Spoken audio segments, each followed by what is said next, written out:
Hai semua, salam sejahtera Malaysia. Apa kabar semua? Tuan-tuan dan puan-puan, satu pendedahan terkini yang sangat mengejutkan daripada SPRM.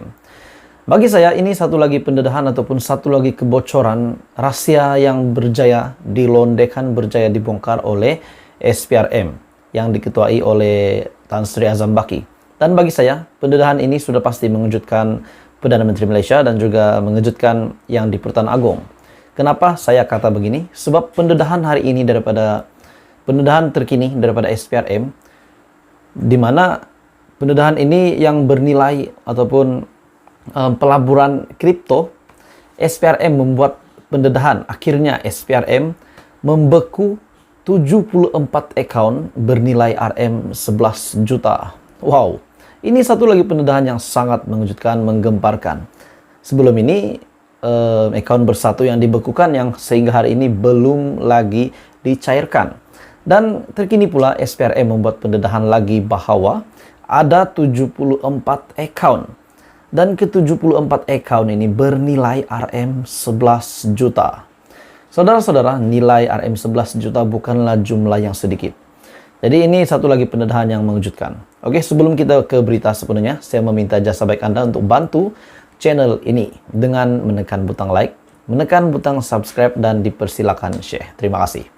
Oke, saudara-saudara, kira-kira 74 akaun milik individu dan syarikat yang bernilai RM11 juta dibekukan Suruhanjaya Pencegahan Rasuah Malaysia selepas disyaki terlibat dengan sindiket. Lagi-lagi sindiket. Kali ini sindiket apa pula? Selepas disyaki terlibat sindiket penipuan pelaburan dan mata wang kripto. Pembekuan akaun berkenaan hasil penahanan 11 individu yang ditahan SPRM menerusi Op Tropicana yang membongkar kegiatan penipuan pelaburan dan pelaburan antarabangsa pada minggu lepas. Jadi berita ini bertarik pada 28 Februari 2023.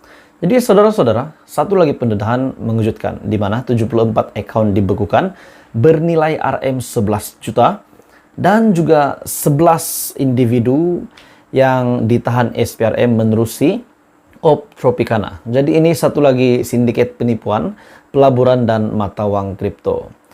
Dalam laporan utusan Malaysia, bahagian pengubahan wang haram ataupun AMLAH, Datuk Muhammad Zamri Zainul Abidin, beliau berkata, hasil risikan dan juga maklumat suspek yang ditahan, satu lagi serbuan dilakukan terhadap sebuah premis di Bukit Bintang, Kuala Lumpur, dan dipercayai mempunyai kaitan dengan sindiket penipuan pelaburan yang didalangi warga United Kingdom. Kata beliau, premis itu dipercayai masih dalam proses pengubahsuaian bagi dijadikan salah satu panggilan ataupun boiler room untuk menipu mangsa warga Malaysia dan warga negara asing. Dalam pada itu, serbuan SPRM yang membabitkan seramai 14 pegawai SPRM dengan kerjasama Jabatan Immigration Malaysia ataupun JIM. Dalam serbuan ini, SPRM menemukan kira-kira 200 unit peralatan elektronik seperti monitor, unit pemprosesan pusat CPU, komputer riba, mesin pengira wang tunai serta wang tunai yang masih belum ditentukan jumlahnya di dalam sebuah peti besi. Maksudnya, saudara-saudara, serbuan ini telah menemukan sejumlah wang namun tidak tahu jumlahnya, belum lagi ditentukan jumlahnya dan ditemukan di dalam sebuah peti besi. Bagi saya ini satu lagi penemuan ataupun satu lagi kejahatan ataupun kekejian yang berjaya dikesan oleh SPRM setelah serbuan ini. Jadi saudara-saudara, ini adalah info terkini, pendedahan terkini daripada SPRM yang mengejutkan. Apa komen Anda? Teruskan bersama di dalam channel ini untuk perkembangan politik yang seterusnya. Salam sejahtera Malaysia, tuan-tuan dan puan-puan.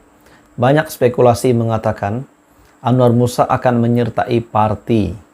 Walaupun beliau telah dipecat daripada UMNO dan kita dapat melihat fokus Anwar Musa untuk muafakat nasional Walaupun Muafakat Nasional bukanlah satu parti, namun terdapat beberapa kabar angin yang menyatakan mungkin Anwar Musa akan menyertai Pakatan Harapan dan mungkin juga Anwar Musa akan menyertai Perikatan Nasional. Oke, saudara-saudara, sebelum saya meneruskan, saya meminta jasa baik Anda untuk bantu channel ini dengan menekan butang like, share, dan subscribe. Anda boleh komen di manakah sepatutnya Anwar Musa, parti ataupun gabungan yang beliau sesuai. Adakah kembali sekiranya beliau masuk Pakatan Harapan, sudah pasti lebih terdedah kepada UMNO Barisan Nasional.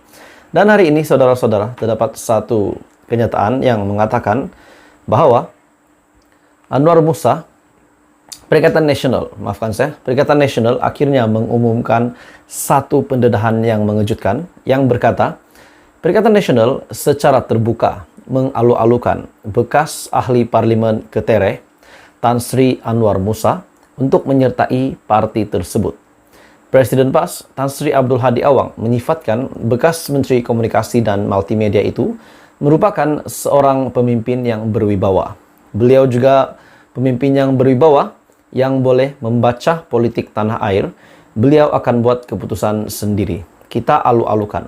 Saudara-saudara, adakah sekiranya Anwar Musa, pendedahan ini sampai ke telinga Anwar Musa, adakah beliau akan mempertimbangkan? Tapi kita kena ingat bahwa semasa pendedahan berkaitan dengan duit di bilik Muhyiddin Yassin, salah satu yang telah mendedahkan perkara ini adalah Anwar Musa. Beliau membuat pendedahan, saya tak ingat, tak pasti sama ada Anwar Musa ataupun Fuad Zarkashi, antara Fuad Zarkashi ataupun Anwar Musa yang membuat pendedahan bahwa terdapat duit di bilik Muhyiddin Yassin. Jadi kalau memang benar Anwar Musa yang membuat pendedahan ini, sekiranya beliau masuk Perikatan Nasional, adakah ini bermaksud beliau bekerja sama dengan Muhyiddin Yassin dan juga membantu PAS? Beliau juga berkata demikian, yaitu Tan Sri Abdul Hadi Awang, pada sidang akbar selepas program Dialog Ulama Negarawan sempena pelancaran buku Fiqh Siasah Abdul Hadi Awang pada Selasa. Pada Isnin, Anwar Musa membuat kenyataan. Beliau berkata, sedang memilih dan bersedia menyertai mana-mana parti politik yang sesuai dengan perjuangannya selepas hampir 3 bulan dipecat daripada UMNO. Adakah dengan kenyataan Anwar Musa, beliau mungkin berat kepada PAS, akan menyertai PAS, itu menyertai Perikatan Nasional? Menurut Anwar Musa juga, tempoh 3 bulan tidak berparti itu digunakan untuk bermuhasabah dan memerhatikan arus dan pola politik negara. Selain itu, mengulas mengenai perkembangan Perikatan Nasional, Abdul Hadi berkata, gabungan itu ketika ini menunjukkan perkembangan yang positif sejak PRU 15. Ada sebagian UMNO turut menyertai PN, dan hasilnya kita dapat sebuah negeri perlis. Kita marah di Pahang dan Perak, menurut kenyataan Hadi.